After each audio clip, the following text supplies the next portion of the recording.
ஹalleluya! நம்முடைய ஆண்டவராகிய இயேசுவின் நாமத்திலே உங்களுக்கு என் வாழ்த்துக்கள்.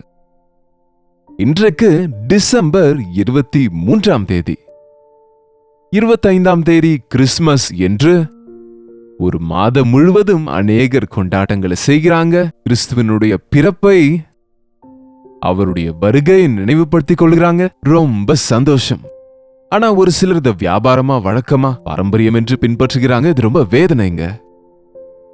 கிறிஸ்துமஸ்ல கிறிஸ்து இல்லாமல் நம்ம எவ்வளவு செய்தாலும் பிரயோஜனம் இல்ல, என்ன செய்தாலும் பிரயோஜனம் இல்ல. நமக்கு இரட்சகர் பிறந்திருக்கிறார் என்ற சத்தியம் நமக்கு அவசியமானது.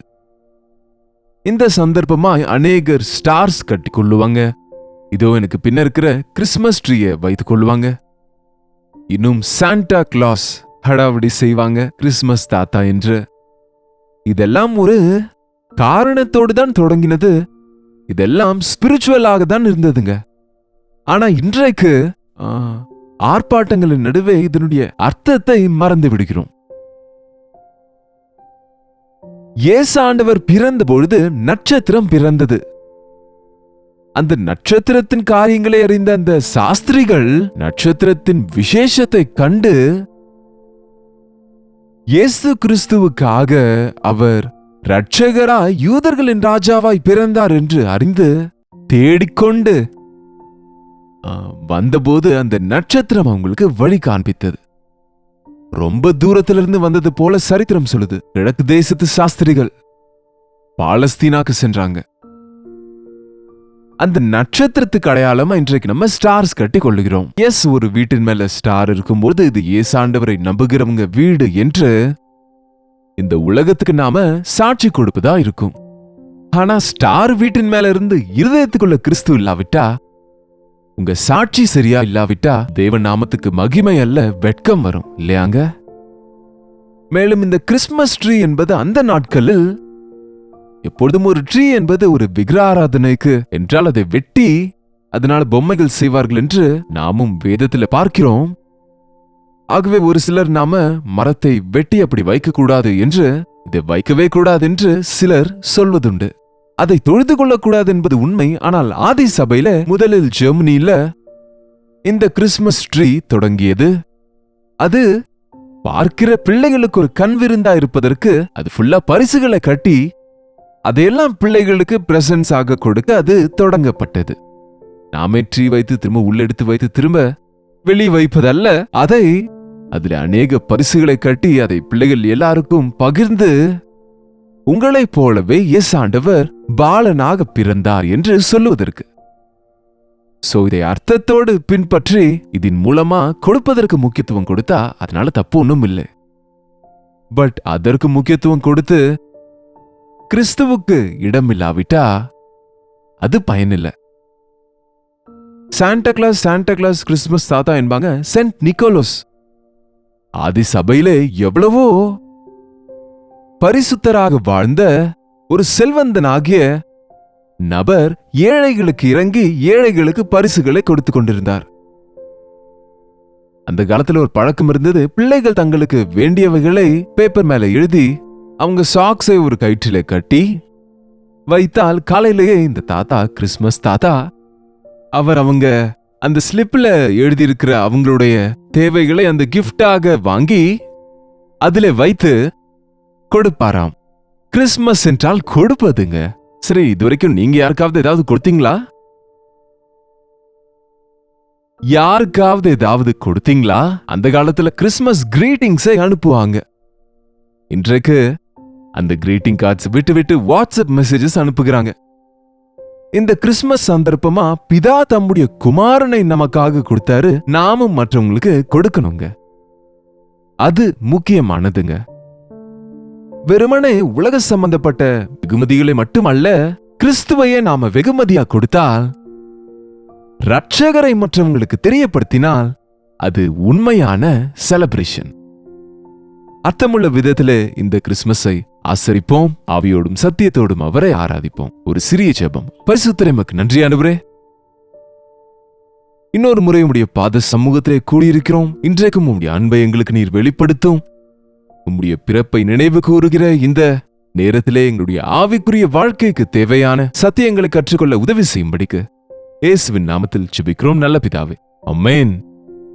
தேவனுக்கு ஸ்தோத்திரம். எல்லா சந்தர்ப்பத்திற்கும் தேவையான எல்லா விஷயங்களும் நமக்கு பரிசுத்த வேதத்திலே கிடைக்கக்கூடியதா இருக்கு. லூக்காவின் சுவிசேஷம் 2வது அதிகாரத்திலிருந்து வாசிக்கிறேன். அந்நாட்களில் உலகமெங்கும் குடிமதிப்பு எழுதப்பட வேண்டும் என்று அகஸ்து ராயனால் கட்டளை பிறந்தது.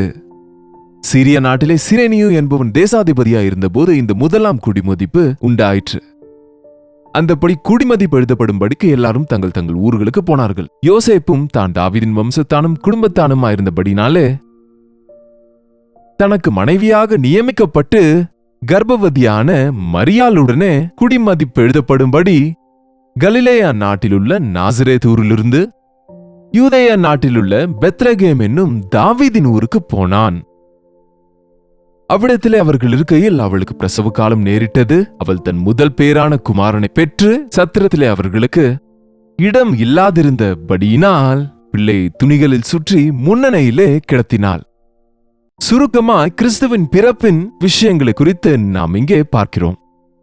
இயேசாண்டவர் பிறந்த பொழுது முதல் ஜனங்களின் குடிமதிப்பு எழுதப்பட்டது. முதல் கேலண்டர் கணக்குகள் ஆரம்பமானது. இப்பொழுது நம்ம பின்பற்றுகிற கேலண்டர் கிறிஸ்துவின் பிறப்பிற்கு பிறகு ஆரம்பமானது. கிறிஸ்துவிற்கு முன்பு, அதன் பிறகு கிறிஸ்துவுக்கு பின்னர் என்பது போல இன்றைக்கு 2025 வருஷங்கள் நாம கிறிஸ்துவின் பிறப்பின் நாளை நினைவு கூறுகிறோம். ஒரு 4 இயர்ஸ் கணக்கு முன்ன பின்ன இருக்கும். பட் அவர் உண்மையான தேவன் என்று, இந்த கிறிஸ்துவின் பிறப்பு கட்டுக்கதை அல்ல என்று, இது சரித்திரம், இந்த சரித்திரத்தை யாரும் மாற்ற முடியாது என்பதை நம்ம உணர்கிறோம். இங்கே தாவீதின் வம்சத்திலிருந்து தாவீதின் குமாரனாய் இரட்சகர் வருவார் என்ற காரியம் நிறைவேறினது போல தாவீதினுடைய வம்சத்தை சேர்ந்தவனாகிய யோசேப்பு, நீ யூதேயாவிலே ஆயிரங்களுக்குள் சிறியதாயிருந்தாலும் பெத்லகேமிலிருந்து உலக இரட்சகர் பிறப்பார் என்று அன்றைக்கு மீகா பழைய ஏற்பாட்டிலே சொல்லின தீர்க்க தரிசனம் நிறைவேறும்படிக்கு நாசரேத்தில் இருக்கிற யோசேப்பு மரியாளும் குடிமதிப்பு எழுதும்படியாக அவங்க நாசரேத்திலிருந்து பெத்லகேமுக்கு வந்தாங்க. 150 கிலோமீட்டர் தொலைவில் இருக்குது. 150 கிலோமீட்டர் தூரம் கர்ப்பவதியாகிய மரியாளை ஒரு கழுதையின் மேலே உட்கார வைத்து யோசேப்பு பெத்லகேமுக்கு கொண்டு வருவது என்பதை நாம கவனிக்கின்றோம். அந்த வழியிலே அவர்கள் நடக்கும் பொழுது அவர்கள் தனிமையாக அவர்கள் பிரயாசப்பட்டு கொண்டு தேவனுடைய சித்தத்தை செய்ய இருவரும் ஒப்பு கொடுத்து போய்கொண்டிருக்கும் போது, உண்மையாகவே உலக இரட்சகர் என் கர்ப்பத்தில் இருக்கிறாரா? அவருக்கு என்னால ஒன்றும் செய்ய முடியவில்லையே, எங்களால ஒன்றும் செய்ய முடியவில்லையே என்று அவங்க கலங்கினாங்க. தவிர நாங்க தேவனின் குமாரனுக்கு பிறப்பு கொடுக்கும் பொழுது எங்களுக்கு ஏன் இந்த பிரச்சனை என்று அவங்க முறுமுறுக்கவில்லை. இயேசு கிறிஸ்து இந்த உலகத்துக்குள்ளே ஒரே முறையா இறங்கி வந்து சிலுவையில மரித்து பாவ பரிகாரத்தை செய்து திரும்ப சென்று விட்டிருக்கலாம். ஆனால் நம்முடைய பாவங்களுக்கு மீட்பை கொடுப்பதற்கு அவர் நம்மை போல குழந்தையாக வாழ்ந்து, குழந்தையாக பிறந்து, பாலனாக வளர்ந்து, வாலிப வயதில் சிலுவையின் மேலே அவர் தன்னைத்தான் அர்ப்பணித்துக் கொண்டு நம்முடைய பாவத்துக்கு பரிகாரத்தை செய்திருக்கிறார். இயேசாண்டவர் நம்முடைய பாவத்துக்காக பரிகாரம் செய்வது ஒரு பகுதியா இருந்தால், அவர் நாம் இந்த உலகத்துல எப்படி வாழ வேண்டும் என்று அவர் மாம்சத்துல அப்படி வாழ்ந்து காண்பித்த விஷயம் இன்னொரு பகுதியா இருக்கு. உண்மையா நம்ம லைஃப் ஸ்டைல், நம்முடைய வாழ்க்கை முறை மாற வேண்டும். நம்ம நடந்துக்கிற விதம், நம்ம சுபாவம் மாற வேண்டும். நம்முடைய ஆசைகள், விருப்பங்கள் மாற வேண்டும். இயேசு கிறிஸ்து ஒருவன் இருதயத்துல பிறக்கும் பொழுது அவன் புதிய சிருஷ்டி. பழையவைகள் ஒழிந்தது, எல்லாம் புதிதாயின என்றதை உணர்கிறோம். இந்த கிறிஸ்துமஸ் உங்கள் வாழ்க்கைக்கு ஒரு புது தன்மையை கொடுக்கணும். உண்மையா எனக்காக இரட்சகர் பிறந்திருக்கிறார் என்று நீங்க உணர்ந்தா உங்கள் பாவத்திலிருந்து நீங்க மீட்கப்படுகிறீங்க, நீங்க ரட்சிக்கப்படுகிறீங்க. உங்கள் பாவங்கள் கிறிஸ்துவின் இரத்தத்துல கழுவப்படுவதனாலே அவைகளை இனி அவைகளின் பக்கம் திரும்பக்கூடாது, அவைகளில் இருக்கக்கூடாது. அதிலிருந்து கழுவப்பட்ட நபராக புதிய வாழ்க்கையை வாழ வேண்டும். அதற்காக தான் ஆண்டவர் இவ்வளவாக நமக்காக பிரயாசப்பட்டார். அந்த நிறை கர்ப்பிணியை வைத்துக்கொண்டு பிரசவம் பார்க்க அங்க ஹாஸ்பிட்டல்ஸும் மருந்துகளும் டாக்டர்ஸும் நர்சஸும் யாரும் இல்லை. குறைந்தது ஒரு மறைவான இடத்துக்காக யார் வீட்டின் கதவை தட்டினாலும், எந்த இடத்துக்கு சென்றாலும் இடம் எங்கேயுமே கிடைக்கவில்லை. பெத்லகேமின் பட்டணம் முழுவதும், அந்த ஊருக்கு சொந்தமான எல்லா இடத்து ஜனங்களும் அது குடிமதிப்பு எழுதப்படுவது நிமித்தம் அங்க வந்திருக்கிறதுனால ரொம்ப நெரிசலா இருக்கு. இடமே இல்லை. கடைசிக்கு மிருகங்களை கட்டி வைக்கிற ஒரு ஷெட்ல, ஒரு குகையில தொழுவம் என்று சொல்லுவோம். ஆனாங்க தொழுவங்கள் கிடையாது, நாங்க நேர்ல பார்த்திருக்கிறேன். ஒரு மிருகங்களை கட்டி வைக்கிற குகை. அந்த பாறை குகைகள் இருக்கும். அந்த குகையில மிருகங்களை பார்க்கிங் பிளேஸ் போல மனிதர்கள் வரும்போது அவங்களுடைய மிருகங்களை அவங்க வைப்பதுண்டு. அங்கே மிருகங்கள் தீவனம் தின்னும் தொட்டியிலே அவரை படுக்க வைத்தார்கள். அவரை அந்த குகையிலே முன்னணையில படுக்க வைத்தார்கள். அந்த தொட்டி கொஞ்சம் வெதுவெதுப்பா இருக்கும். அந்த தீவனம் இருக்கிறதுனால அங்க அவரை படுக்க வைக்கிறாங்க. முதல்ல இந்த காட்சியை பார்த்தால், இவர் உலக இரட்சகரா, இவர் ஆண்டவராகிய கிறிஸ்துவா என்ற சந்தேகம் அன்றைய மேய்ப்பர்களுக்காவது, அன்றைக்கு அவரை சந்தித்த சாஸ்திரிகளுக்காவது வரவே இல்லை. அவர் எங்கே இருக்கிறார் என்பது அல்ல, அவர் நமக்காக இந்த உலகத்துக்கு இறங்கி வந்தார் என்பது. சிலுவையில தொங்குகிற இயேசுவை பார்த்து இவர் உலக இரட்சகர் என்று நம்பாதது போலவே, மிருகங்கள் தீவனம் தின்னும் முன்னணையிலே படுத்திருந்த கிறிஸ்துவை பார்த்து அநேகர் நம்பவில்லை. அநேகர் அந்த விஷயத்தை அலட்சியம் செய்தாங்க, பொருட்படுத்தவில்லை. யோசேப்பும் மரியாளும் சென்று இடம் கேட்டால் இடமில்லை, இடமில்லை, இடமே இல்லை. இயேசு கிறிஸ்துவுக்கு இடம் இல்லை. இந்த பண்டிகையில கூடங்க கிறிஸ்துவுக்கு இடம் இல்லை. பண்டிகை ஆர்ப்பாட்டங்கள் தான். பாடுறது ஆண்டவரை குறித்து, பாடுவது அவருக்காகவே. செய்வதெல்லாம் ஆர்ப்பாட்டங்கள் எல்லாம் ஆண்டவர் நாமத்தை வைத்தே செய்கிறோம். ஆனால் ஆண்டவர் இருக்கிறாரா நம் பண்டிகையில? ஆண்டவர் சமூகம் இருக்கா? அந்த நன்றி இருக்கா? அந்த துதி இருக்கா? அந்த ஆச்சரியம் இருக்கா? அந்த ஆனந்தம் இருக்கா? அந்த சந்தோஷம் இருக்கா? சாம்பிரதாய பண்டிகையாக பின்பற்றுவதில் பிரயோஜனம் இல்லைங்க. இடம் கொடுங்க. இல்லாம ஒரு மகன் பிறந்தான் என்று ஒரு அம்மா அந்த பிள்ளைக்கு ஒரு பெரிய ஃபங்க்ஷன் செய்து எல்லாரையும் அழைத்தார்களாம். ஃபர்ஸ்ட் பர்த்டேக்கு அந்த கை குழந்தையை எடுத்துக்கொண்டு எல்லாரும் பார்க்க வந்தாங்க. அந்த காலத்துல அந்த வீட்டின் முன்பு ஓவர் கோட் போட்டு கொண்டு வருவாங்க. குளிர்னால வந்தவங்க எல்லாம் அவங்க கோட்டை கழட்டி அந்த எதிரில அந்த என்ட்ரன்ஸ்ல இருக்கக்கூடிய அந்த ஸ்டாண்ட் போல இருப்பதில் போட்டு விட்டாங்க. எல்லாரும் வந்த பிறகு அந்த ஆர்ப்பாட்டத்தின் நடுவில் சடனா, "Where's the baby?" பிள்ளை எங்க என்று கேட்டால், அப்பொழுது தேட தொடங்குறாங்க. வீடெல்லாம் தேடுகிறாங்க, எங்கேயும் கிடைக்கல. எந்த பெட் மேலையும் இல்ல, யார் இடத்திலும் இல்ல, எந்த சோஃபாலையும் இல்ல. சடனா அந்த தாய்க்கு நினைவு வந்தது. கடகடன்னு சென்று அந்த என்ட்ரன்ஸ்ல வைத்த தொட்டிலோட ஸ்டாண்டில இவங்க எல்லாரும் அவங்க கோட்டுகளை அந்த தொட்டிலின் மேல போட்டது நிமித்தம் அதெல்லாம் எடுத்து பார்த்தா உள்ள குழந்தை செத்து போயிருக்கிறாங்க.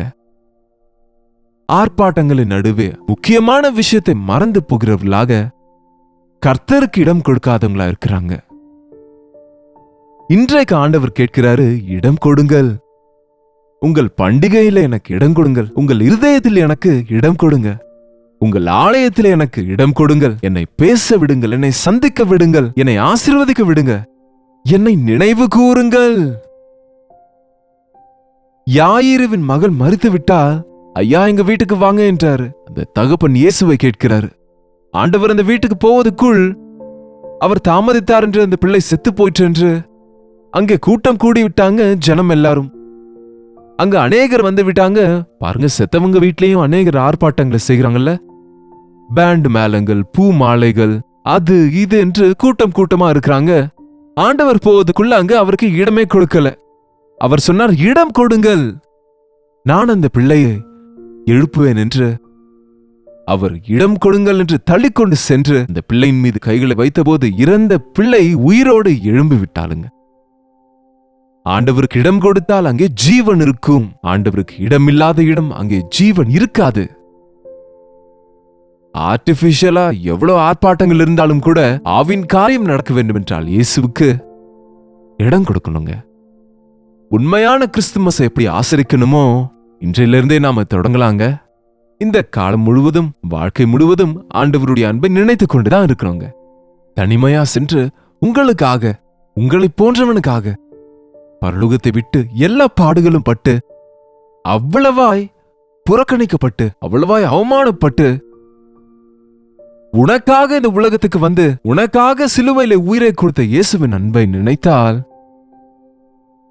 கிறிஸ்துவை ஆராதித்தால், உங்க உள்ளத்துல உண்மையான விருத்தியையும் ஆசீர்வாதத்தையும் ஒரு எழுப்புதலையும் பார்க்க முடியும். இன்னொரு முக்கியமான விஷயம், இந்த கிறிஸ்துமஸ் சந்தர்ப்பமாக நீங்க எவ்வளவாய் சந்தோஷப்படுகிறீங்க என்பதை பார்க்கலும், நீங்க எவ்வளவு வாங்குனீங்க, நீங்க எவ்வளவு நல்லா சமைத்தீங்க, சாப்பிடுறீங்க என்பதை விட, ஏழைகளுக்கு இறங்குகிறவன் பாக்கியவான், ஏழைகளுக்கு இறங்குகிறவன் கர்த்தருக்கு கடன் கொடுக்கிறான். இந்த சந்தோஷத்தை ஏழைகளிடத்துக்கு சென்று, இயேசுவை அறியாதவங்க எல்லாருமே ஏழைங்க தாங்க. இயேசுவை கொண்டு இல்லாதவங்க எவ்வளவு பணக்காரங்களா இருந்தாலும், படித்தவர்களானாலும் அவங்க உள்ளத்துல குறை இருக்கு. ஆகவே அவங்களுக்கு, அப்படிப்பட்டவங்களுக்கு நீங்க இந்த சந்தர்ப்பமாய் இயேசாண்டவரின் அன்பை தெரியப்படுத்துங்க. ஹாப்பி கிறிஸ்துமஸ் என்று சொல்லுவதை விட அதை கிரியையில காண்பிக்க முடிந்தால் ஆசீர்வதிக்கப்படுவீங்க. அர்த்தமுள்ள விதத்திலே கிறிஸ்துமஸை பின்பற்றுவோமாக. ஜெபிப்போம். பரிசுத்தரே, அன்புள்ள ஆண்டவரே, ஒரு முறை எங்களை பாருங்கப்பா. உலகம் எல்லாம் எவ்வளவோ ஆர்ப்பாட்டங்களை செய்கிறாங்க. ஒவ்வொருவரும் பாலநேசுவை குறித்து மகிழ்கிறாங்க தவிர, பரிபூர்ணரான, சம்பூர்ணரான, சிலுவையிலே மரித்து உயிர் தெழுந்த ஆண்டவராக இயேசு கிறிஸ்துவை அறியாதவர்களா இருக்கிறார்களே. இந்த சந்தர்ப்பமாய் இரட்சகர் பிறந்தார் என்ற வார்த்தையை, அவர் சிலுவையிலே செய்த யாகத்தின் மூலமாய் ரட்சிப்பு உண்டாகிறது என்ற விஷயத்தை ஒவ்வொருவருக்கும் அறிவிக்கவும், எங்களுக்கு நாங்களும் ஞாபகப்படுத்திக் கொண்டு உங்களுக்குள் மகிழவும் உதவி செய்யும்படிக்கு இயேசுவின் நாமத்திலே ஜெபிக்கிறோம் பிதாவே, ஆமென். நம்முடைய பிதாவாகிய தேவனுடைய அன்பும், குமாரனாகிய இயேசு கிறிஸ்துவின் கிருபையும், பரிசுத்த ஆவியானவருடைய அந்யோன்யமும் ஐக்கியமும் கூடி வந்திருக்கிற நம் அனைவருக்கும் எப்பொழுதும் சதா காலமும் துணையாயிருப்பதாக, ஆமென். தேவனுக்கு ஸ்தோத்திரம். உங்களுடைய ஜெப விண்ணப்பங்களையும் பாரங்களையும் நீங்க ஸ்கிரீன்ல இருக்கக்கூடிய 8939801234 என்கிற நம்பருக்கு நீங்க வாட்ஸ்அப்ல தெரியப்படுத்துங்க. உங்களை இன்னும் ஆவிக்குரிய விதத்தில் பலப்படுத்த வேண்டும் என்று, இன்னும் இந்த ஆண்டவரை குறித்து நீங்கள் அறிய விரும்பினால், ஆவிக்குரிய விதத்தில் வளர விரும்பினால், ஆத்மாக்களை பிடிக்கிறவர்களாக நீங்கள் மாற விரும்பினால், தேவ நிர்ணயங்களை, தேவ சித்தத்தை உங்களுடைய வாழ்க்கையில அறிந்து முன்பிருக்கிற வருஷத்துல அவருடைய சாட்சியாய் வாழ விரும்பினால், அந்த விஷயங்களை தெரியப்படுத்துங்க. உங்களுக்கு அறிவுரைகளை வழங்க, உங்களுடைய ஆவிக்குரிய வாழ்க்கையை மேம்படுத்தும் வார்த்தைகளை அனுப்ப, உங்களுக்கு எல்லா விதத்திலும் ஜெபத்தோடு கூட உதவுவதற்கு நாங்க ஆயத்தமா இருக்கிறோம். ஆண்டவர் அன்பை நினைவு கூர்ந்து ஆவிக்குரிய விதத்துல விருத்தி அடைந்து அவருடைய வாக்குத்தத்தங்களோடு நமக்கு இருக்கிற புதிய வருஷத்துல நாம பிரவேசிப்போம். கர்த்தருக்கு சித்தமானால் நாளைக்கு திரும்ப இதே அனுதின தியான நிகழ்ச்சியில் கர்த்தருடைய வார்த்தையோடு உங்களை மீண்டும் சந்திக்கிறேன். அதுவரை கர்த்தருடைய கிருபை உங்களுக்கு துணையா இருப்பதாக.